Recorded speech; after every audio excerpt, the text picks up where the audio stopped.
Instagram. Better follow me at Philly Jam 95.3 FM.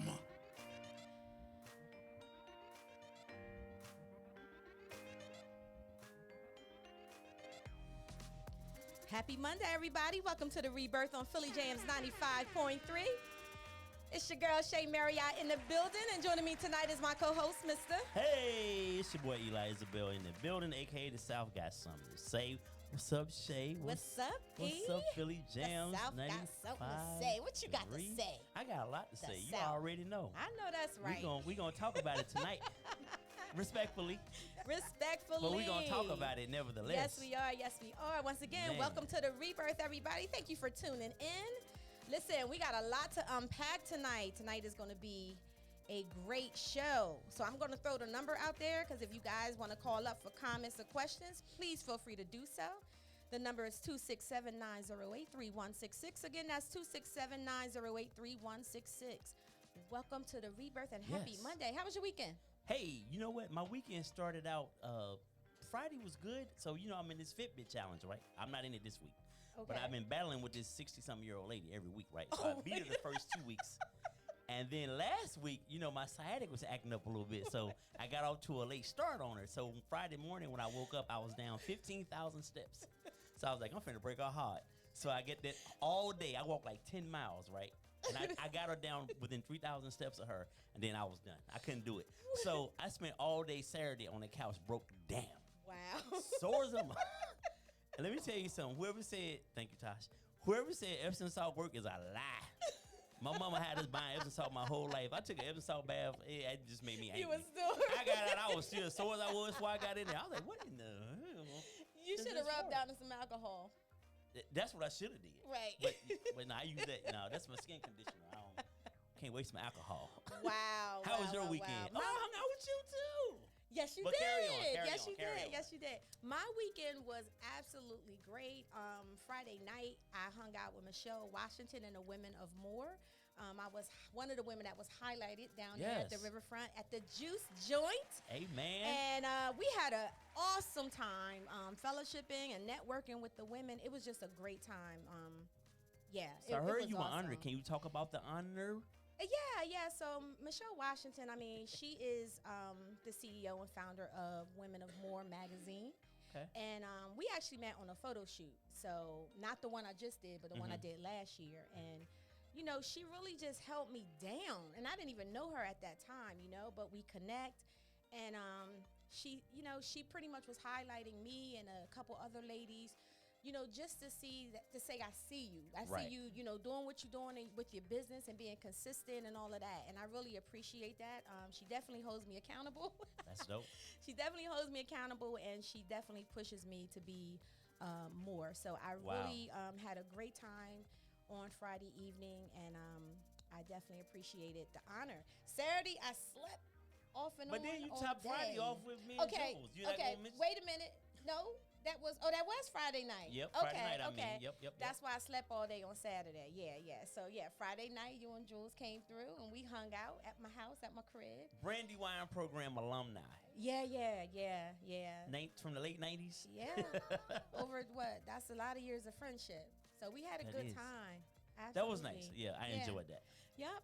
So, we have a great show waiting for you guys tonight. Before we get into the show... Before we get into right here, right now, I want to introduce this lovely, beautiful woman that is sitting here with us tonight.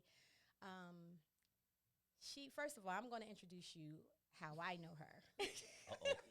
Nice to lose some members. To me, when I first came to Delaware, she was one of the first women that took me under her wing. We both were skaters. We met at Ellesmere Skating Rink. Yep. Shout out to Ellesmere Skating Rink, G-Man, and the Ellesmere crew. I don't know what that sound effect was, but it was scary. Oh, okay.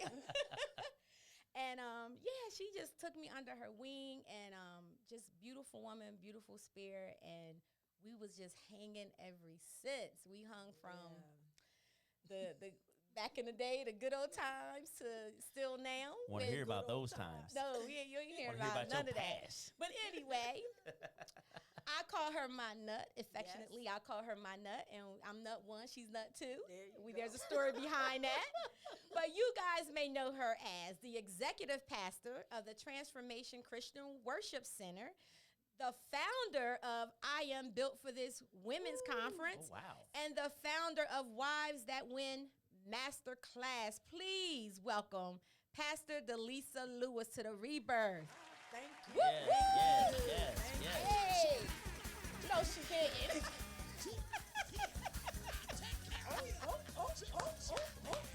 No. That is no. Welcome. Thank you for having me. Yes. I am so excited. And to we be are here. excited to have you here. And Eli just can't wait to ask you some questions. I got one in the chamber, cocked and ready to go. I know that's I hope right. you ready. I'm ready. No.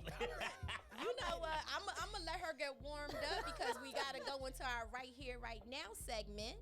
So I'm gonna let you get yourself ready, you know. But we definitely gonna get into what you have to say. But right now we are gonna go to right here, right now. Man, so unless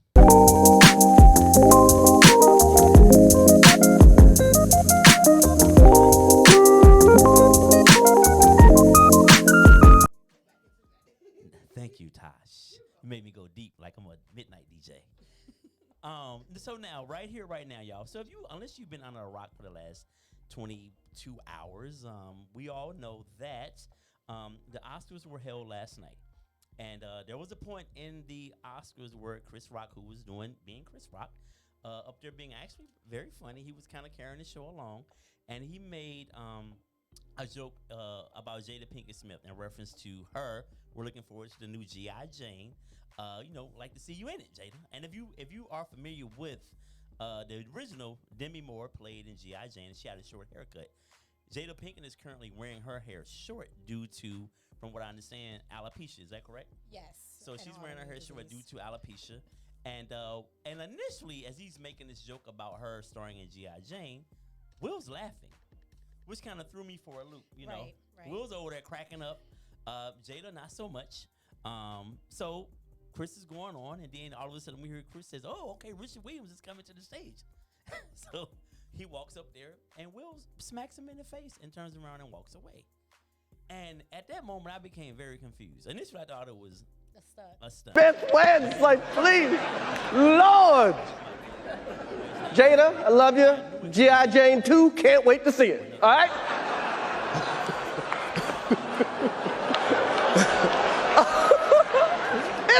That was a nice one. Okay.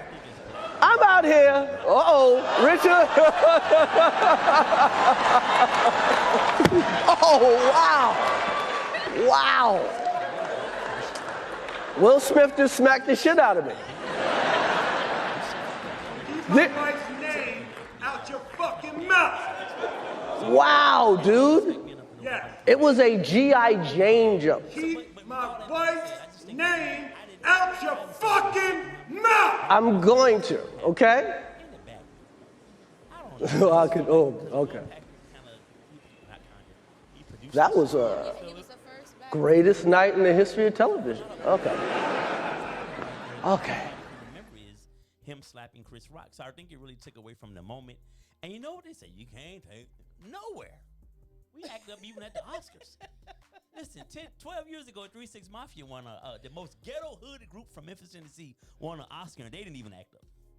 Right. You know what I mean? Like, to me, that's just like, come on, man, handle that in the back. Everybody don't need to see the business, the house's business. Mm-hmm. Like, if that's an issue, take that to the back. I deal with them if you feel away. But in the way he did it, I thought you feel that like it should have been taken behind scenes? Because it continues pushes the narrative that we are violent, that we handle things. We can't have a conversation. We can't resolve issues without somebody being hurt. And again, if he'd have done that to anybody else. Richard Williams was a fierce defender of his family. I want to apologize to the Academy. I want to apologize to all my fellow nominees. Thank you for this moment, and thank you on behalf of Richard and Oracene, the entire Williams family.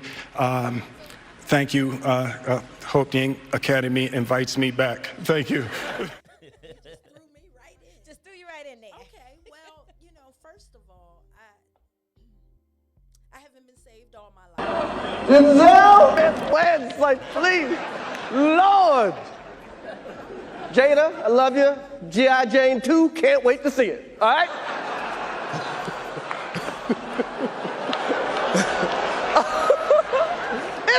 That was a nice one. Okay. I'm out here. Richard. Oh, wow. Wow. Will Smith just smacked the shit out of me. Keep my wife's name out your fucking mouth. Wow, dude.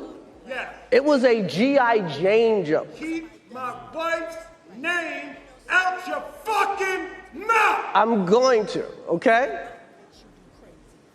Okay. That was a greatest night in the history of television. Okay. Okay. Excuse me. There's a lot of background story to this on both ends. I absolutely agree. I don't think that violence was the way to go. But some things I found out today that was very interesting. So I want to put the number out there. If you have a comment and you want to call up to the show and make a comment, the number is 267-908-3166. So one thing that I didn't know, I always found Chris Rock to be a little different, and I just thought that was his style of, being a comedian. But I did not know that for years Chris Rock has been undiagnosed, and they were thinking that he was autistic, that he has Asperger's, right? Wow. So this and it starts to make sense, of course, as a therapist, it makes sense because we're talking about social cues. And his jokes have always been a little bit off color, right? So as of 2020, he went through a 9-hour cognitive testing to determine if he had Asperger's. Okay, so what they determined was it wasn't Asperger's, but I'm gonna tell you, because we're both therapists here now, I think it was just a different way of saying that is Asperger's, but they're trying to soften it a little bit. They called it nonverbal learning disorder, which is not in a DSM, right? So if he was to go to a mental health counselor like us, we wouldn't diagnose him with that. We would diagnose him with Asperger's, right? So with this disorder, he has a hard time reading social cues. So he did an interview saying, not now, but last year he did an interview saying that he just hear words. And usually that's how, somebody that suffers with Asperger's, they don't, pick up on certain things, right? They may say things and don't realize how offensive it could be, right? Okay. So he has been going to therapy 7 hours a week. Dang. In 2020, he was doing this to figure out what it was, because this had just been a shadow over his life. And once he finally got the proper diagnosis, he understood why he was struggling so bad. Okay, so that's Chris Rock. Now, not using that and saying that was justifiable, because it wasn't. Now, when it comes down to Will Smith, in his book, Will admitted that he suffers from PTSD. Okay. Now, I didn't read the book, so I don't know where the PTSD came from.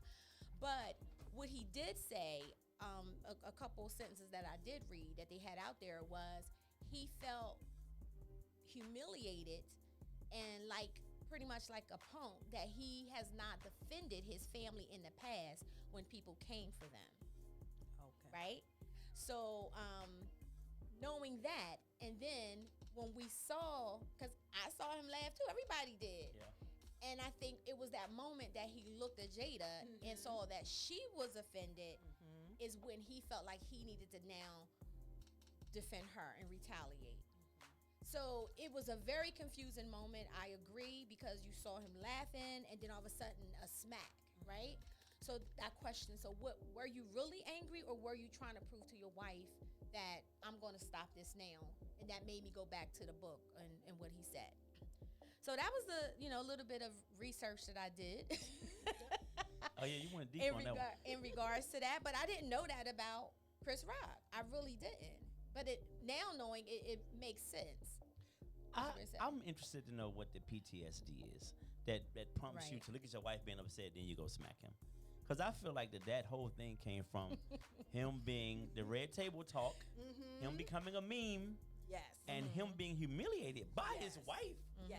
in front of millions of people. So, and I read somewhere earlier, they say Chris Rock took that slap for all the people on social media that he couldn't get to. Built up anger, displaced anger. When you're mad at Jada for embarrassing and humiliating you. Yes. Yeah. Listen, first of all, that whole conversation about the entanglement would have never happened in front of the world. No. That's for me and you to, because you can't heal publicly. Exactly. When all your stuff out there, you can't heal like that because these people in this world right here, they're not letting that go no time soon. And so you gotta, I would expect a little bit more from them. It's like, please, Lord. Jada, I love you. G.I. Jane 2, can't wait to see it. All right?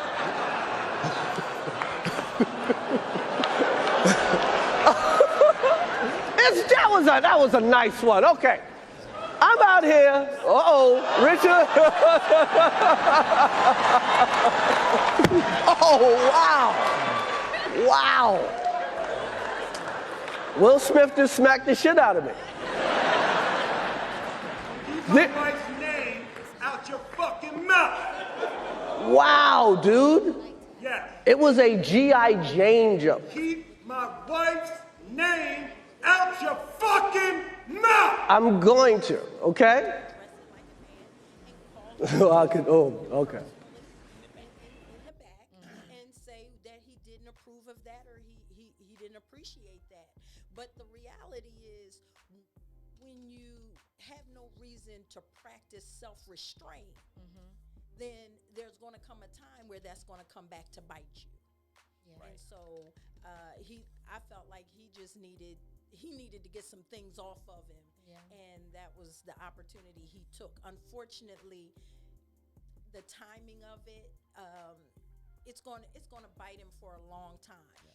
I mean, the Oscars I don't know if they're going to do this, but I know they're saying that they might strip him from the Oscar that he won.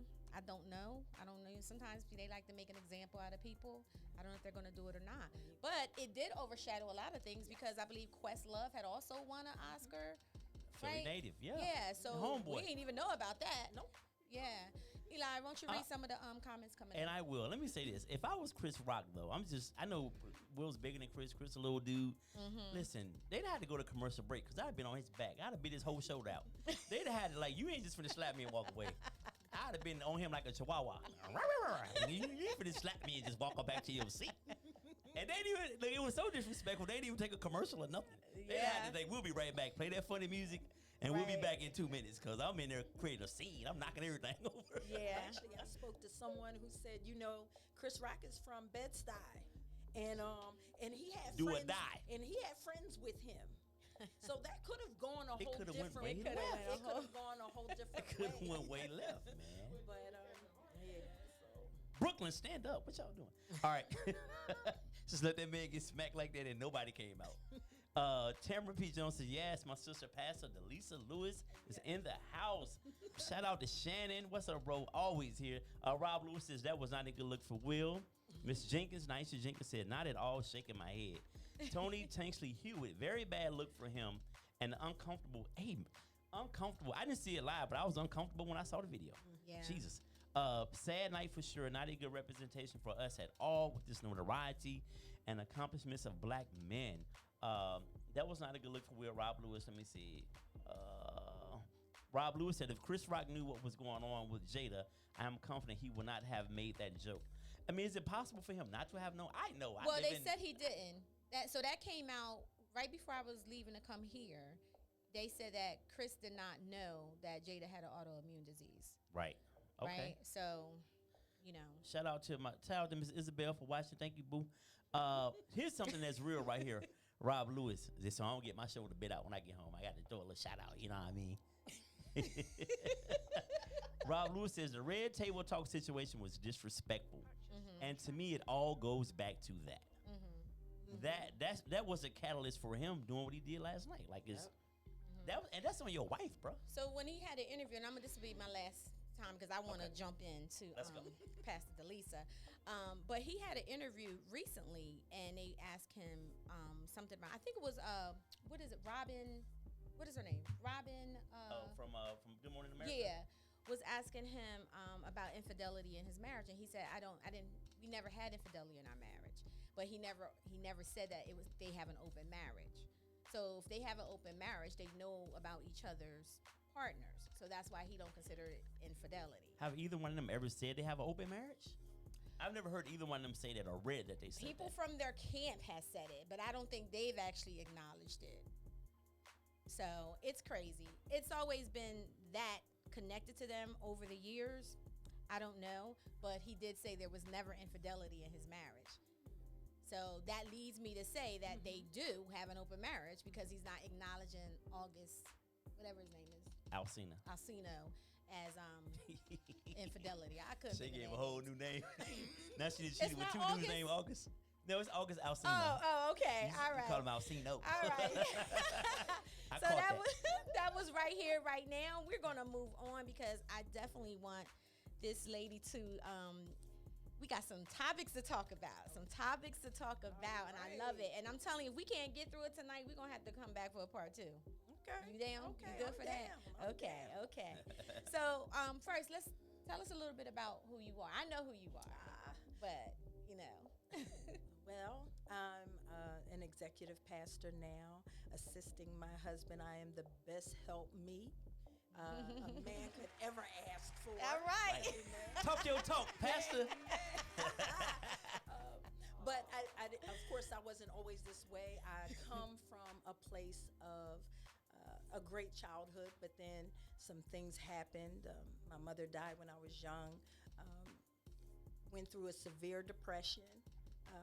Even in suicidal momentarily, thought about killing myself, killing my children. And then I decided it was probably best to kill some other people instead. Sensing a theme here. So I ended up going to therapy, dealing with my issues. And thank God my husband introduced me to Jesus, reintroduced me to Jesus. And from that point, my life took a trajectory going straight up. And it's basically, I'm here to let everybody know it doesn't matter where you are, it can get better. Yes. You don't have to stay stuck. What your past, you can use your past to take you to your destiny. It's all about perspective. And so I'm just excited that I have the opportunity to encourage as many women, especially women, as many women as possible, that whatever you desire, whatever you dream about, it can happen for you. Amen. You just can't quit. Wow. Yes, absolutely. I love it. it. You do a lot of work with women. Yeah. You have the women's conference that you do every year. I am built for this. That I'm always away for and never can make because I'm on another retreat. You gonna miss it this year too? It depends on when it We're is. not going to have it. Actually, we're not going to have okay. it this year. We've decided it's a lot of work. Okay, it is a lot of work for conferences. It is so much work, and we're going to do it. We'll do it next year. We're going to focus on wives that win the master class this year. Yes. You want to talk a little bit about that? So what I figured is that wives get a bad rap. They get a bad rap because there's a lot of responsibility. There's a lot of things that wives deal with, and in this world that we live in now, everybody wants to claim the title of wife without being one. And so Talk about it. It's true. It's like, just because somebody call you wifey don't make you a Right. wife. And so there's I'm here to encourage them that wherever their situation, whatever their marriage is, it can be better. I don't care what has taken place. I come from look, I've dealt with infidelity in my marriage. I've dealt with domestic abuse in my marriage.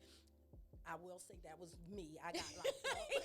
He was pointing. He like, let me get that straight. I got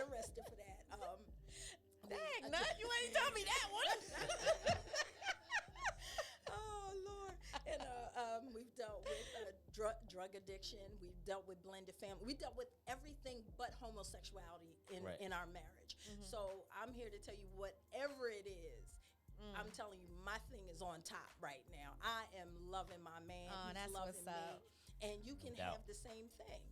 Yes. But you gotta be willing to work at it. Gotta do the work. You gotta grow up. Yep. You gotta grow up in this thing. But I'm here to encourage wives because they really don't get the respect. You know, they've become common, and they're not common. Because if they were, everybody'd be one. Right, right. Say that again. Make me want to be a wife For the now. people in the back. Sheesh. I got. Let's do this over. I'll be the wife. All this encouragement. That's what's up. Oh my God. Can I say something? Because course. they love you here. Yes. Are these your parishioners? Y'all some tune of in next them week when are, we yes. drinking Hennessy too and cutting up. I want to see that same energy from your church members. No, what I'm gonna say is I just listening to you right now, and I don't know you no more than what Shay has told me already about you, but I appreciate your transparency.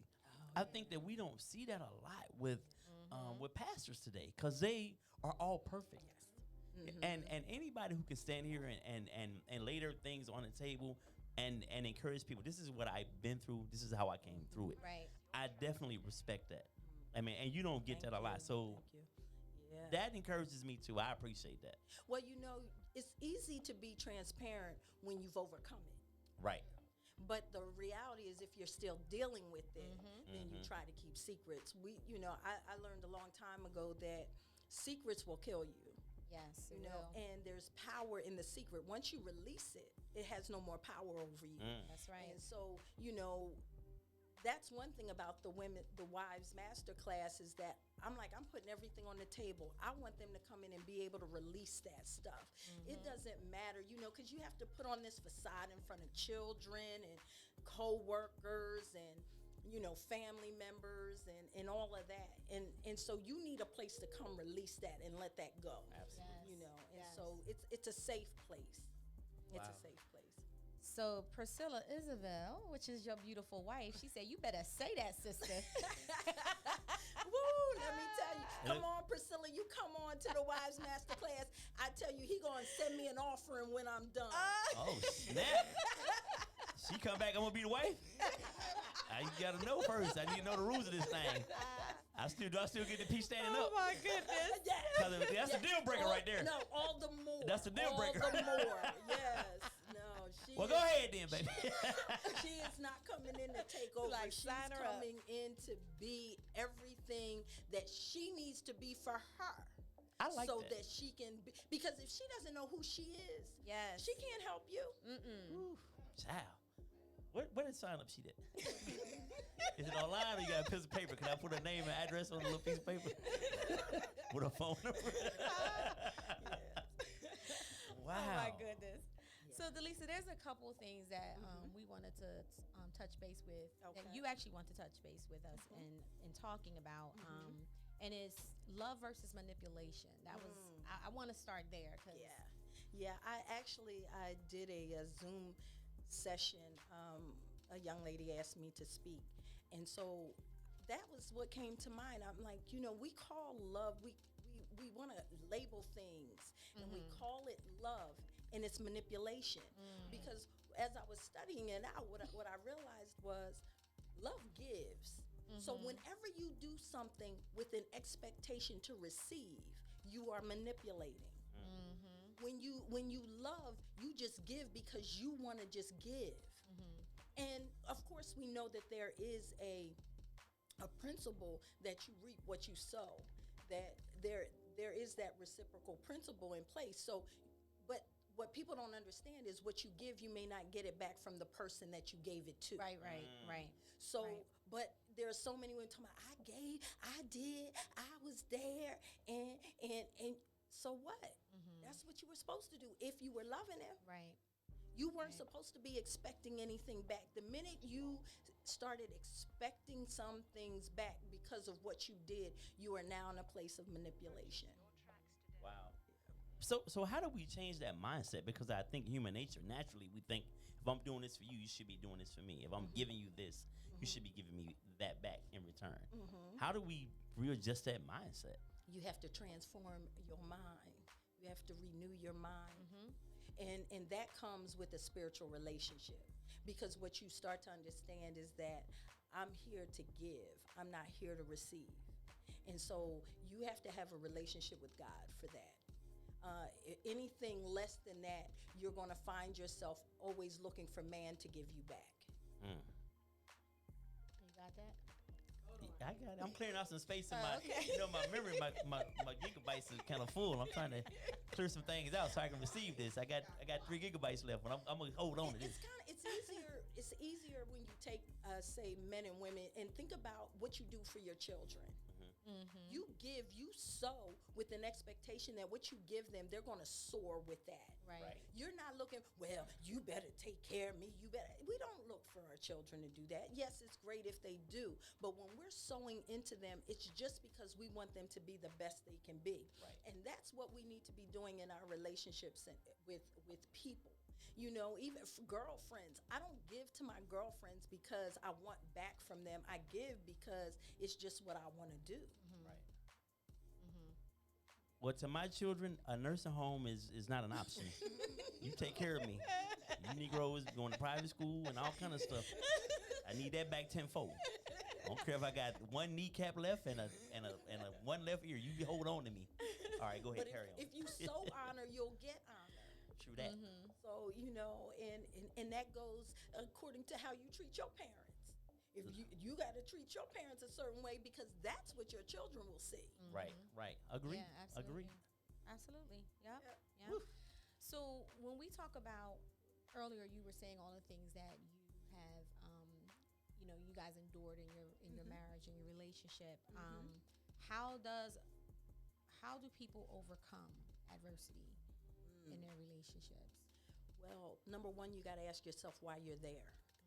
You got to know why you're in it. And you have to make a decision that quitting is not an option. Whenever quitting is an option, then eventually you'll fall back to that. Right. So once you take quitting off the table, I tell people all the time, and they laugh and they think it's funny, and it is, but I'm like, my husband, I don't care where he go. He can't get rid of me. I'm like, nah, I've sown too much in. Right, no, right. no. You want to see somebody, we going to be seeing, and we going to be together. I'm like, no, you better tell her she better look around every time she get in the car. She better look around every time she go through a door. She better find something. But the reality is, this: you have to make a decision that you're in it for the long haul. Right. Because if not, you'll always find an excuse. It's hard to work through adversity, but you have to decide. Once you make that decision, then you change your perspective. Things that you thought were big deals don't become big deals anymore. Then those things that need to be addressed, it's like, okay, how do I address it to get victory over it, as opposed to using this as my excuse for leaving. Or my excuse for not giving 100%. Right. And it's going to take 100%. You know, there is no 50-50. There is no, well, I give what he gives. Well, you reap what you sow. Yeah. So if I sow what I want, and I don't stop till I get it. So I have a question here. Person is in a relationship, maybe in a marriage, and of course, infidelity has occurred over and over and over and over again, right? The person is still there. At what point do you say, okay, this is enough, if the other person is not willing to fight for it, or they continue to, Well, number one, I say that if a person continues to be unfaithful, and you have to look at it and say, okay, I got to take a step back. I need to check out of this situation. Doesn't mean you need to be divorced, but you definitely need to leave that situation, because at that time the person has no respect for you. Right. And so the one thing that makes all the difference in the world in a marriage and in a healthy relationship is both people have to know, I can live without you. I don't need you. You're here because I choose for you to be here. And so just like I chose for you to be here, I can choose for you not to be here. And that's how healthy relationships. But whenever there's one who thinks that the other one needs them, Right. you open a door for situations to take place. That's why everybody needs to be mature. Everybody needs to be whole. Everybody needs to be growing so that they can be the best that they can be. Because whenever you're broken, there's a door that's there for the enemy to come in and just kick it wide open. Wow. So you're going to have to step. I believe that when that kind of infidelity is going on, you need to separate, because you need to take a step back and really look at what you're in. And is this where I need to be? Right. Why am I here? Because most of the time when you're accepting that kind of behavior, I would go on to say, you got some issues. You have some issues you need to address. Yeah. So in relationships, right, we often grow at different paces, right? Someone's here, someone may be here, vice versa, and all that. Which a lot of times that causes issue. I think when you're not growing, you're growing separately, but you're not growing as a couple. How do we bring that separate growth? How do we? If I'm gonna say, if she's here and I'm here, how do we get me to here? Like how do we grow together so we can meet the demand? I ain't gonna say the demands, that's the wrong word. Meet the needs of the relationship. You know what I mean? Well, first of all, it's very key how you look at each other. See, you know, the minute you start looking at somebody as though somebody's here and somebody's there, the person who is here has the wrong perspective. Okay. You're automatic. You're one. So if he's here, you're here too. See, you can't. When you're one, whatever the deficit is, it belongs to the both of you.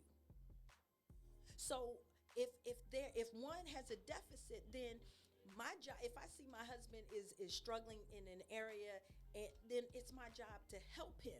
It's not my job to point out to him where he is. Right. We were just talking about this yesterday on our live. I said, when we first got back together, because we separated about 6 times, right? So on the 6th time we got back together, and this was the time we stayed together, what I realized, and this is when I was developing my relationship with God, I got to a point where I said, you know what? I'm not going to complain to him. I'm not going to bring him another complaint about what he doesn't do or what he does do wrong. I'm going to go to God with that. For a year and it was almost maybe a year and 4 months, almost a year and a half, I did not bring him a complaint. Man. Because number one, it wasn't working. I was complaining to him, but he wasn't hearing me. He just heard me complaining. Yeah. Right. So Yeah. I was like, nah, okay, God, Right. You see me. You see him. You work that out. Right. He ain't listening to me no way. So for a year and a half, I'm telling you, for a year and a half, I didn't say, almost a year and a half, year and 4 months, I didn't say anything. Baby, you need to do this. You not hearing me. You don't understand. Give it to God. Give it to God. Yeah. I remember when I was going through my situation, used to say, don't worry about what it looks like. Don't worry about it. Don't focus on what it looks like. And that's hard when you in a, you know. Oh, let me say this too. What's that? For women who are dealing with a serial cheater, the reality is it's all one event. Yeah, I remember you said that too. It's all What woman buys into that one? it's all, let me say this, it's all one event because it's all one mindset. It is. You're right. Because he hasn't changed. All he did when he got caught, he said sorry, but he didn't change his mind. Right. You dealing with the same person with the same mindset. So you have to understand what you're dealing with. And it's not about you. That's immaturity on his part. Yep. That's good. That's good That is because good stuff. in it, I couldn't see it. Yes. But outside of it, Yes. it makes a lot of sense, right? Yep. And I mean, that's good, but it's really hard for someone to receive that when they are in it. Yeah. You know? You keep, it's over. It's one girl over another girl over another girl over another girl, or another guy over another guy over it, because it can go both ways. But what it comes down to, if the mindset hasn't changed, then the behavior won't. Yeah. And we use that in therapy on anything. Yeah. The mindset hasn't changed, then, Yeah. Wow. So, what would you suggest for someone? Do you feel that premarital counseling is important. Oh yeah, definitely. I think it's key, because you're infatuated with each other. No, ain't nobody farting around the other one. You keep all them bad habits. You all bound up. You gotta go to the bathroom, but you gotta wait for them to leave. That kind of stuff. My husband says all the time, you meet their representative when you're dating. Absolutely. Absolutely. And so premarital counseling just really is one of those things where it poses a lot of questions from someone who's just able to just see from the outside in, and say, have you considered this? Have you thought about this? What are you doing when it comes to this? Because when you think you're, I like that in love thing. When you think you're in love, then you're not seeing straight. That's another question I have. I know this is off topic. So, I'm trying to see how to. I was just having this conversation. Was we talking about this the other night? You ain't said it yet. Oh, I didn't. I know I'm great, but I ain't reading your mind yet. I know I'm awesome. I was having a conversation. I believe it was with you and Julie, but I was saying that people that get, not all, but a lot of people that get married are not getting married because they're in love with each other. They're getting married for different reasons. Rather it's business, relationship, or because they feel like they've been with this person for I don't want to a grow long old period alone. of time, or if they want to have a child. And, you don't hear people getting married these days because they are truly in love with each other, right? And then I question, is it in love, or I believe you grow. You grow in love, so what is your perspective on that? I don't think that most people, that in love term really kind of, at this point, I shake when I hear it, because it's something that the world has created. Right. I think that marriage is something you need to understand what you're truly getting into, because he need to be better than just being cute. She need to be better than cute. A lot of people marry girlfriends. Right. They don't marry wives. Right. And then they wonder why you got the problems you have because you married a girlfriend. Well, since you opened that door, because I know you wanted to talk about that, I want you to elaborate. You are listening to Philly Jams 95.3, The Rebirth Show, and our guest tonight is Pastor Delisa Lewis. Okay, we're going to get right back on that because I'm not taking no commercial breaks tonight. Well, let me just say, first of all, the in-love thing, because marriage, you've got to be a partner. You've got to be a friend. You've got to be a business partner. There's so much to marriage that in-love thing will mess you up.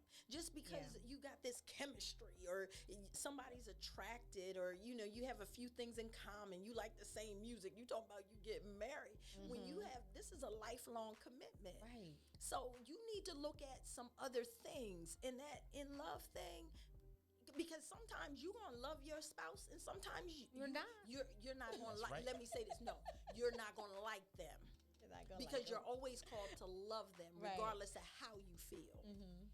So that in-love thing messes people up a lot. I feel like, and you tell me, and both of your opinions. I feel like I want my person to like me more than she loves me, because I feel like if we genuinely like each other.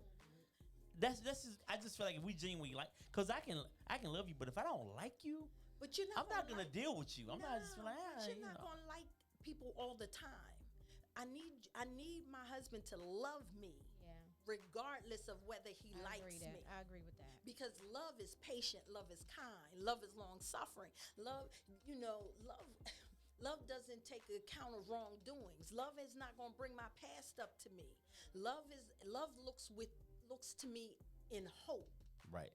And so I need him to be held to a standard of loving me when I screwed up. When I overdrew the checkbook, I need him to love me then. He ain't gonna like that, but he's gonna love me. I hear you. And sometimes people have to love you because you don't love yourself. Right. They have to, you know what I'm saying? Well, that's too much work. Like I can't love you. I need you to love you. I can't. That is so. That's too much work. No, Eli, that's good right there. But there are so many looking to be loved. Right. Absolutely. Without loving themselves. Mhm. And you need to love yourself regardless of who is loving you. Exactly. Just like I tell people all the time, my husband doesn't give a value to me. He doesn't have a right to say how valuable I am. That comes from my father. Right. So he doesn't, if he decides he doesn't want to value me, that's his loss. He doesn't get to determine whether I should be happy, sad, whether I should, have the joy. He doesn't have that right. Listen, Facebook is on fire right now. We got all kind of hearts. If you are listening and you like what you hear, come on, throw the hearts up and share it. Okay, share it. Don't be selfish. Share this with somebody that needs to hear this. Okay, So share it right now. You want to talk about that? What is it? Wife versus girlfriend? Yeah, but hold on. Okay. Because there's something else I wanted to ask you. Well, first of all, let's read some of the comments. So Rob Lewis says, the power to define is the power to fulfill. If you don't know the definition of marriage, being a husband or being a wife, you will never be able to fulfill it. That's so fulfill good. it. So with that being said, okay. Y'all, her hubby is in the building tonight. I have to say. So if you see me looking over in the corner, that's I want to talk about that year mental break he got. That no complaint vacation. Yeah, I need to go on that trip. You can ask it. I need to go on that trip. But see, you great make me forget I was great. All right, I'm sorry. Oh man. Cocaine's a powerful drug. You better start writing this stuff down. So you better stop that. You know they say the mind the first thing to go. Oh man, wait a minute. Let me read the comment again. Never mind, y'all. I forgot. I'm sorry. My bad. Can I just say I'm so happy I can be myself in front of you. I don't feel like you're like Bishop Jake's over here and I gotta be. Thank you. Oh wow. For being real. You know what I'm saying? I definitely appreciate that. Tamara Jones says turning in from a complaint to a conversation is a way to do it forever. Conversation with your husband or God. That's how I do it. I try to focus all my work on me. Yeah. Amen. Right. That's easier work than thinking you're going to change somebody else. You can't change anybody else. The only person you can change is you. Yeah. And that's how my marriage became the way I focused on me, not him. Mm-hmm. You're just spinning wheels thinking you're changing somebody else. You're just spinning wheels thinking you're going to holler at somebody and eventually they're going to get it. Right. That doesn't work. Yeah. The more you focus, if you become the best wife you can be or the best husband you can be, your spouse has no place to go but to change. Mm-hmm. Amen. They can't help it. You taking notes? You set the environment. I'm not married, But so that's the goal, man. Now let me leave you alone. This ain't about me. I keep telling you to stop talking. Put me in these. Get hot when we start talking about you. Let me be quiet.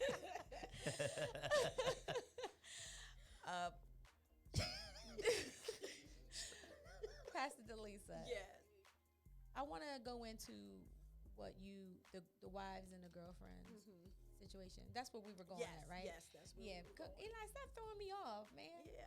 Oh, what? My bad. I'm gonna put you in a corner. I just find that there are so many who want to, they're in relationships, and a lot of times what happens is they've been in relationships for a period of time, and they're doing all these wifely duties, and then they want the title of wife. Well, It doesn't come that way. I know some women on here, it may hurt their feelings, but the reality is when a man wants to marry you, he'll marry you. If he hasn't married you over a long period of time and you both are grown, he don't want to. Ladies. Y'all hear that? It's going to be all right, though. This a little light of mine. I'm going to let it shine. He don't want to marry you. And you keep giving and giving and thinking you're doing wifely things, but at the end of the day, you still don't have covenant. Right. And so because of that, there's a power lacking in your relationship. There's a power that only comes from the covenant in and of itself. And so when you want to play at it, you're going to get play results. And when it doesn't end up being what you thought it was going to be, well, that's what you set yourself up for. And it's all because you sold yourself short, because you thought you had to give in and be something before you were given the title. There is a difference between a girlfriend and a wife. Yes, it is. All day long. And you can say, well, there's no difference. It's just a piece of paper. Well, that piece of paper means a whole lot. And it also means a lot to God, because God honors covenant. He don't honor girlfriends. Right. He don't honor boyfriends. You can pray for him all day long, but unless you're praying for him to come to a revelation of who he really needs to be, you just spinning wheels.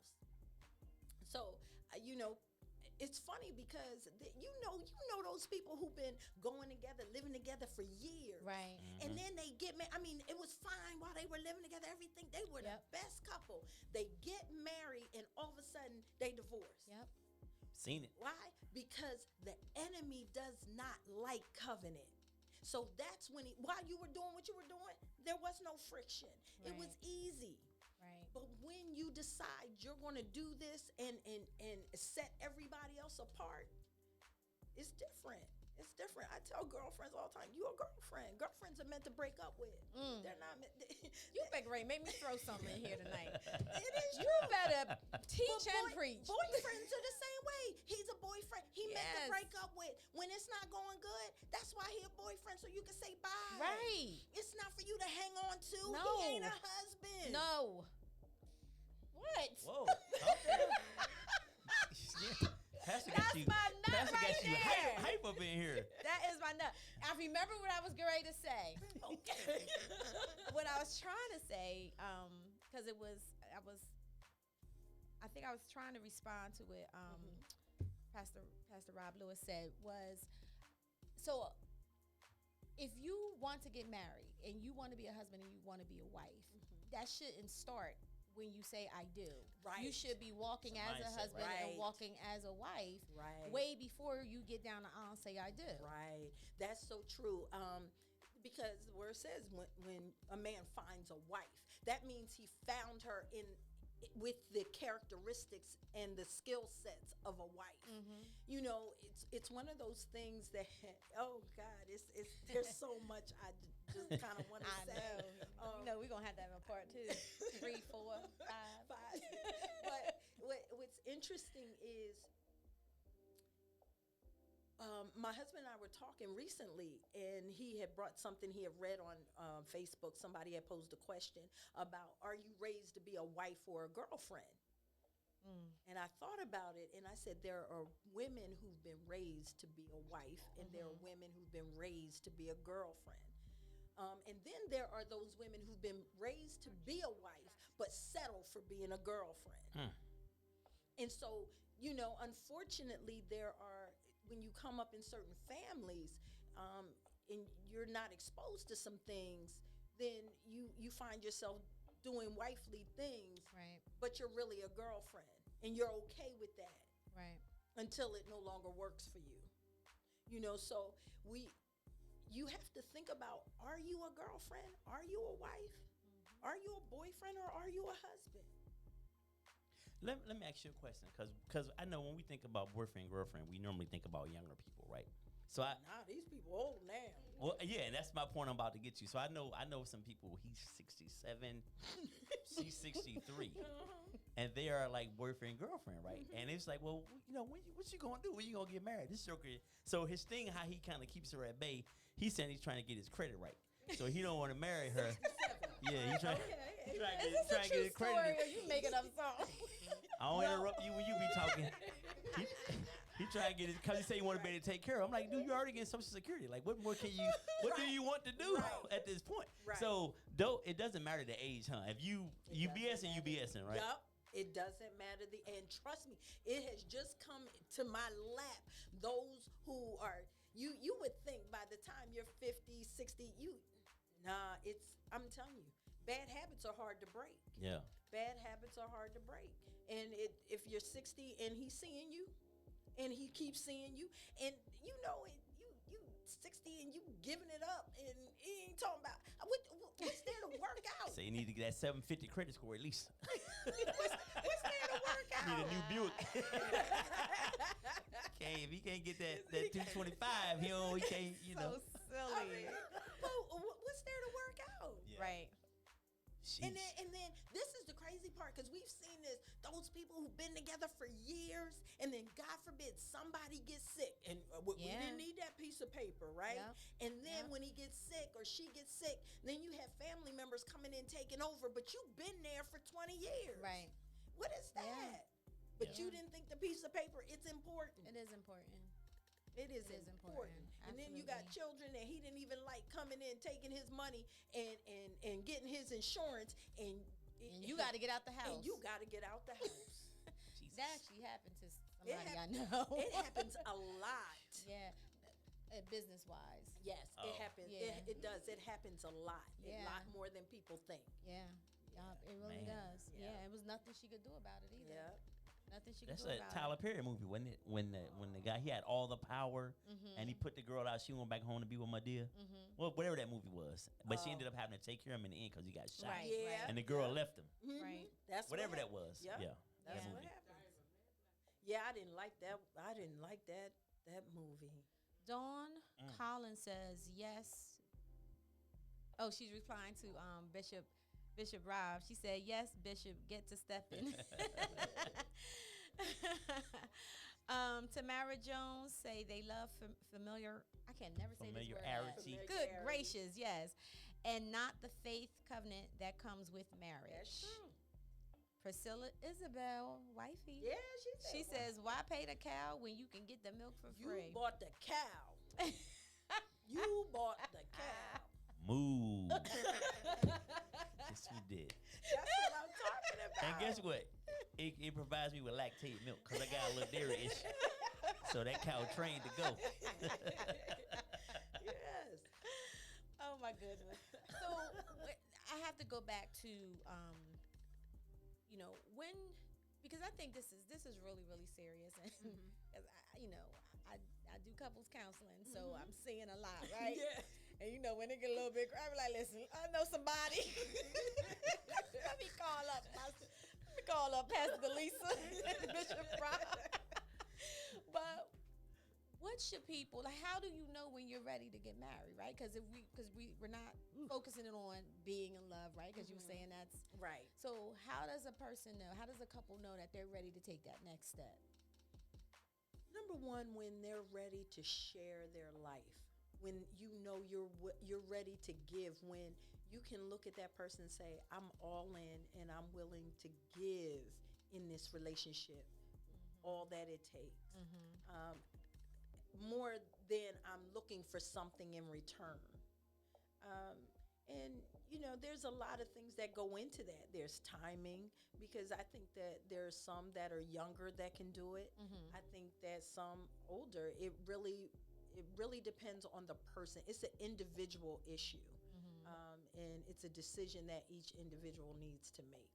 But normally when you get to a place in your life where you want to share your life, you're done with keeping things in these compartments, because there are those who want to share parts of their life, Right. but not all of their life. Right. When you're willing to just say, you know what, I want to partner in this thing.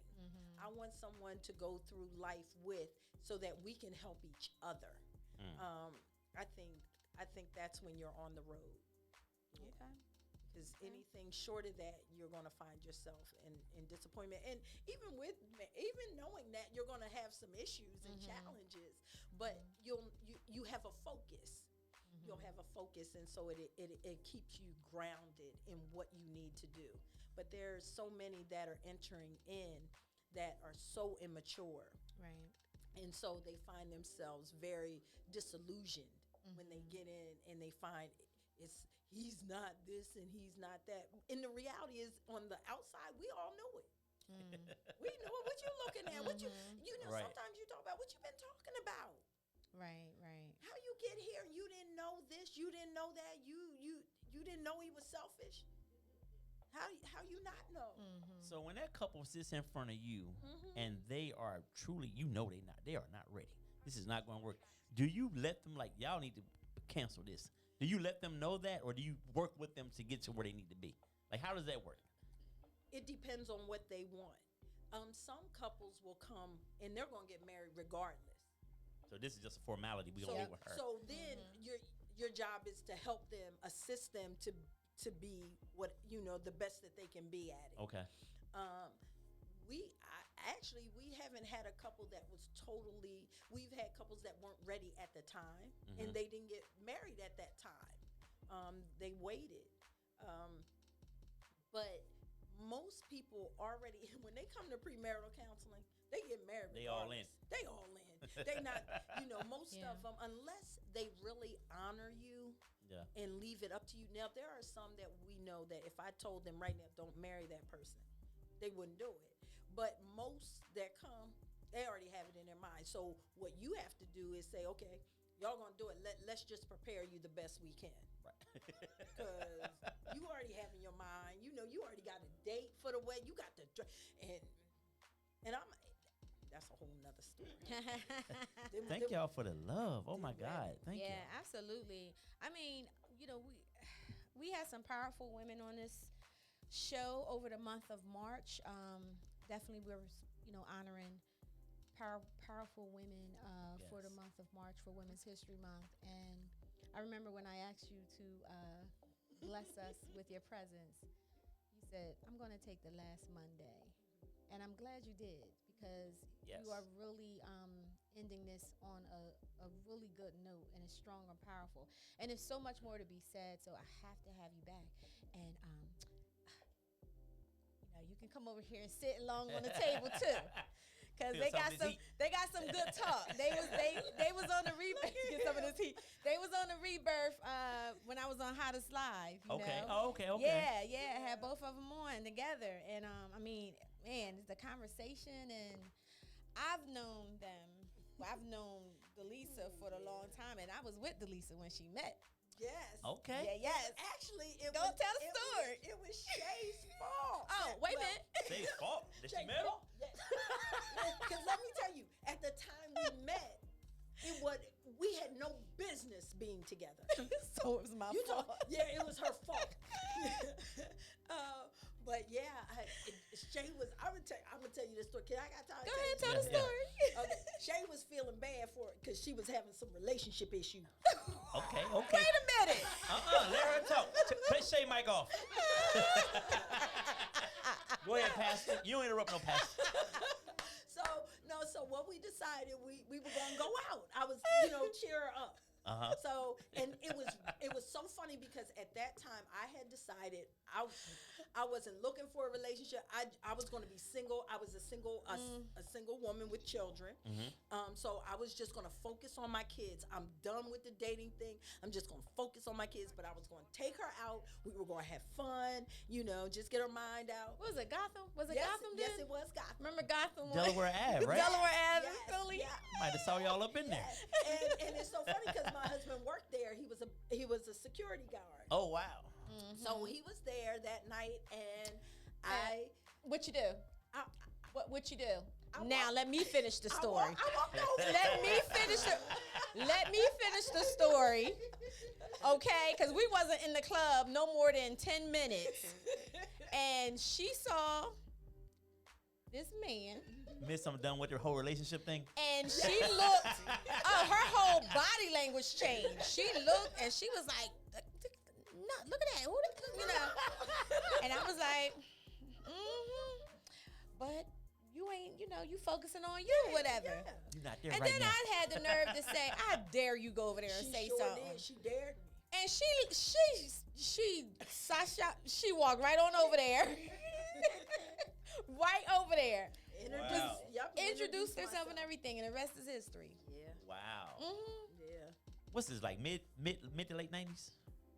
Yeah. Gotham? Yeah, I remember. So this was all before the God was in any of us. I couldn't spell God. I couldn't spell God. Rob said she couldn't help herself when she saw Big Daddy. I love it. Wow. I love it. Absolutely love it. And the next 7 years were pure hell. That's all right. It was you worth made it it. because where you are now. It was worth Yup. it. I'm gonna ask. I'm gonna say my last question for the next time. It'll be our jumping off point. Oh, okay. Okay. You know, well, because I write know it we getting down. short on time. Write it I ain't down. gonna forget it because I asked every pastor this question. Oh, okay. Don't worry. I just want Oh, your perspective. no. I your want you to perspective. ask it right now because I know what you're ready to ask. Go ahead and ask go it. ahead. All right, Go ahead. Pastor. Uh-huh. Pastor D. How come it appears? Okay. And I've been to a lot of churches in my day. I grew up down south, spent a lot of time in church. Okay. Since I've been an adult, I've been to some other denominations and around some other races. Okay. How come black folk don't people who shout? Get the Holy Ghost. Actually, they don't. I ain't never seen Tom They do. and his wife Becky. No, there are certain. Actually, it's Never ever. no. In especially in some of your I'm just saying. Caucasian churches, Yeah. especially in the South, Oh, it God. really depends on where you do go. But there are some, and you got Asians, and you Never have, seen it. Yes, you do. You do. I got them. Okay. I've been around for 49 years. This is almost, I'm Yes. like, and so, okay, let's say that every race shouts. How come when the music stops, if you got the Holy Spirit, how do you just stop? Because you got the Spirit. You shouldn't. But it happens. Yes, it does in a lot of churches, but you shouldn't. If you're moved to dance, then you should dance. If you're moved to jump and shout, then that's what you do. But I believe that we are a teaching ministry, and so there is a time for emotion in the church. You never wanted to take emotion totally out of a church. You just want to make sure that when people are dancing, because they're not shouting, they're dancing. You shout with your mouth. Okay. So when they're dancing and praising God in that form, that they're doing it, for the right reasons. But there are some who do it to be seen, just like anywhere you go. There are some who go to church to want to be seen, and so they dance, making the service all long, and you trying to get home, and they keep breaking out, and you like, what are you doing? Do that, and deal with it, and go home. Like The game about to come on. exactly. See, that'd be you. But there is a time and a place always for it. There is. All right. I just want to see these white folks shouting and these Asian people. All One right, time in I'm my gonna have life. to take you somewhere Yeah. so You you gotta can take me see somewhere. this. Yes, my Man. goodness. Gotta see. And do you see them when they like there's nothing like, especially there are some Caucasian churches, and they're fully in worship, and their hands are raised, and they're dancing. Oh, it's wonderful. I believe that. It's I just wonderful. want to see it. What's that church? There's one in New York, one in Australia. Hillsong. So I'm sure they online. All right. Yes. Look up Hillsong worship. You're definitely. All right, that's your homework. All right. My wife wants that information too. Okay. By the way. Awesome. I'll Listen, make this sure has she been a great interview. Yes. I hope you had fun. I had fun. We always have fun together Yes, anyway. yes, And he wasn't too bad. He had to act up a he little was bit, good. right? I He was told good you I'm a nice tonight. guy. He was good. Just pray. Keep him in prayer, Yes. right? But let me say, Wives That Win Masterclass, you can go on Eventbrite and register. Yes. And look up Wives That Win Masterclass. It's June 4th from 9 to 5. It's all day. Okay. 8 hours. And I will put it on my website. Awesome. So, and all social medias. Awesome. Yep, just send me that information and make sure that you have it. So, I do have a present for you. What? I get a present? Yeah. Woo, woo. That's what we do this month. We've been handing out gifts. Awesome. I have to make sure. Let's see here. Yeah. So here's your present. Okay, Bishop, I'm gonna make sure I get you one. I didn't know you was gonna be here today. So it's a Rebirth shirt. Okay. Yes, awesome. yes. I was going to ask for absolutely. my Rebirth shirt. I like this. Yes, thank you so much. Thank you really you. dropped a lot of knowledge tonight, you. and I always love talking to you. I love you so I love much. you. You know that. Yes, that's my sister. That's my sister right there for sure. And I'm so glad that you both are here, and I Yes. definitely I want both of you to come back. Awesome. We'll be back. And we're gonna have another conversation And We're gonna talk we about gonna that do the men's thing. stuff. We're gonna talk about that men's let's stuff. talk about Well, it. you know, June, we're gonna be doing all month honoring fathers for the month of June. Okay. The fellas. Yes, yes. So yeah, that I will definitely love for you to come through. So again, everybody, this is Pastor Delisa Lewis. Thank you so much for Yes, tuning thank into you. the We definitely Rebirth. appreciate And we love you. Thank you guys for joining us. Don't log off yet because we have a pre-recorded interview that I did with 3 amazing ladies for Women's History Month, and that is how we are going to end the show. If you want to register for Wives That Win Masterclass, they posted in the chat box, so you can definitely register from there and you can share it. You might have some friends that may need to go and attend. I ain't being smart. I'm being serious. Or maybe it's you, not you. Per I'm se, not a but wife yet, you but I still you can still go learn. I No, still- it's for wives. See? Oh, I'm That's sorry. what I'm Let me talking stop. about. Let me It's for stay in my wives lane. only. It's for wives only. You gotta go to the girlfriend master class first and graduate. You gotta that class is Turn his mic off. When is that in August? Turn this mic off. I can't stand. Thank you, know you're guys my for dog. joining You know us. you're my dog. I'm messing with you. Please stay on so you can watch the other interview coming up. Next Monday night, we have Tanara Willis will be in the building next Monday, so make sure you tune in at 7 p.m. here on The Rebirth. And also, as always, we thank you, we love you, and have a great night. Peace.